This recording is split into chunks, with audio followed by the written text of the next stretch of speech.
In this video, we're going to discuss taxable acquisitions.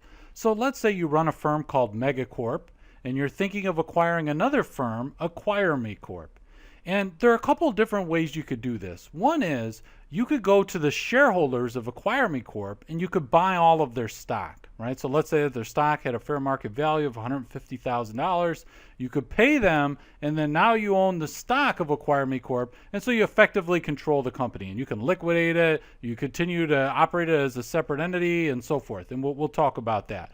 But another option that you have is instead of buying the stock from Acquire Me Corp shareholders, you could actually just buy the assets of Acquire Me Corp directly. So you can have an asset purchase. And the nice thing about having an asset purchase is that you can acquire just the assets and liabilities that you want. So for example, let's say that it's a company that maybe manufactured products that used asbestos at some point in the past, right? So if they're involved with asbestos, you might think, hey, there might be some contingent liabilities here regarding the asbestos claims that I don't know anything about.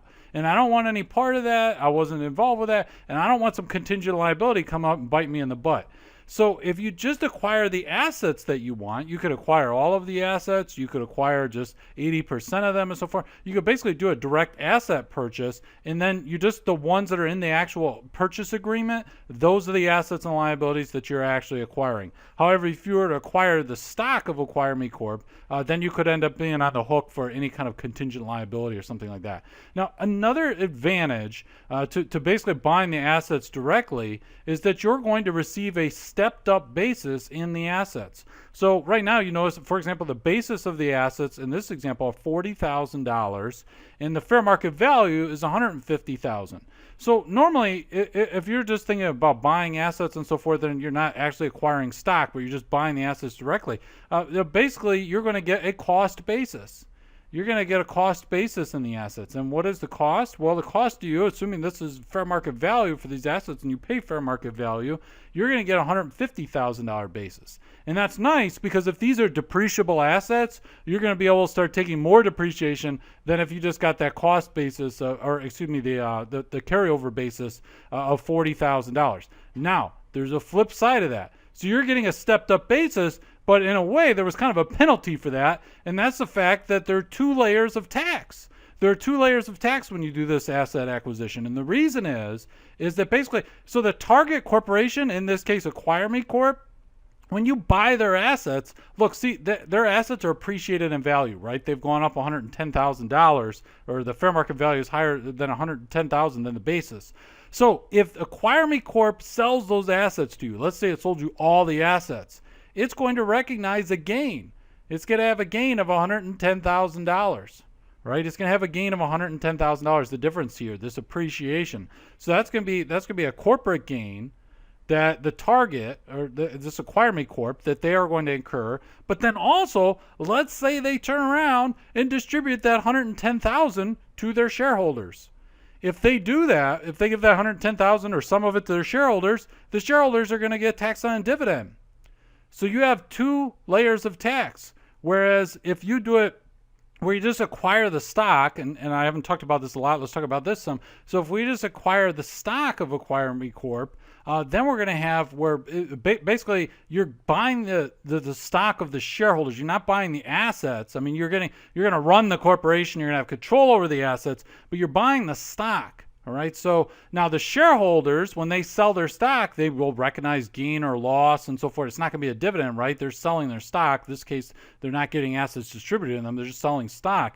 And so there would be one layer of tax, right? So there would be one layer of tax if you were to buy the stock, because you're now dealing basically with the shareholders. Instead of buying assets from the corporation being taxed on appreciation in those assets, and then the shareholders being taxed if the asset or that the proceeds are distributed to them. All right, so you're basically got two layers of tax, but that's giving you a stepped up basis in the assets.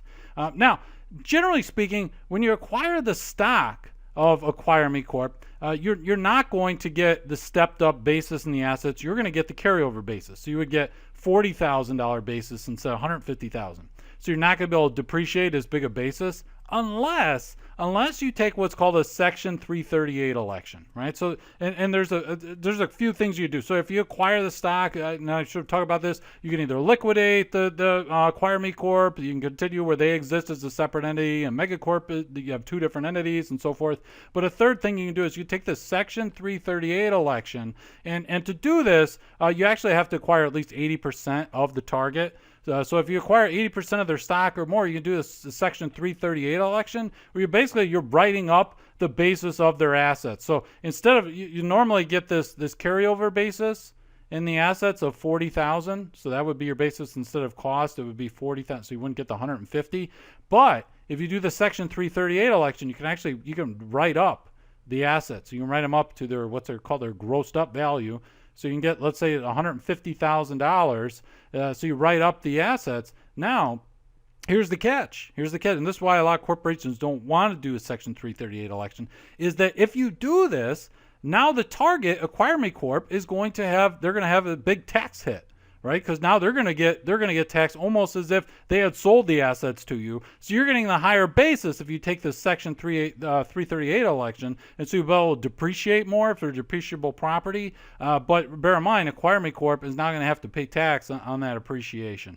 And so another thing that's important when we think about these taxable acquisitions is what's going to happen to the tax attributes of the target. We're talking about, like, let's say that the target had a bunch of net operating losses. If Acquire Me Corp had a bunch of net operating losses and you just buy some assets from Acquire Me Corp, if you buy their assets, you're not going to receive their tax attributes from Acquire Me Corp, right? So you're not going to get those.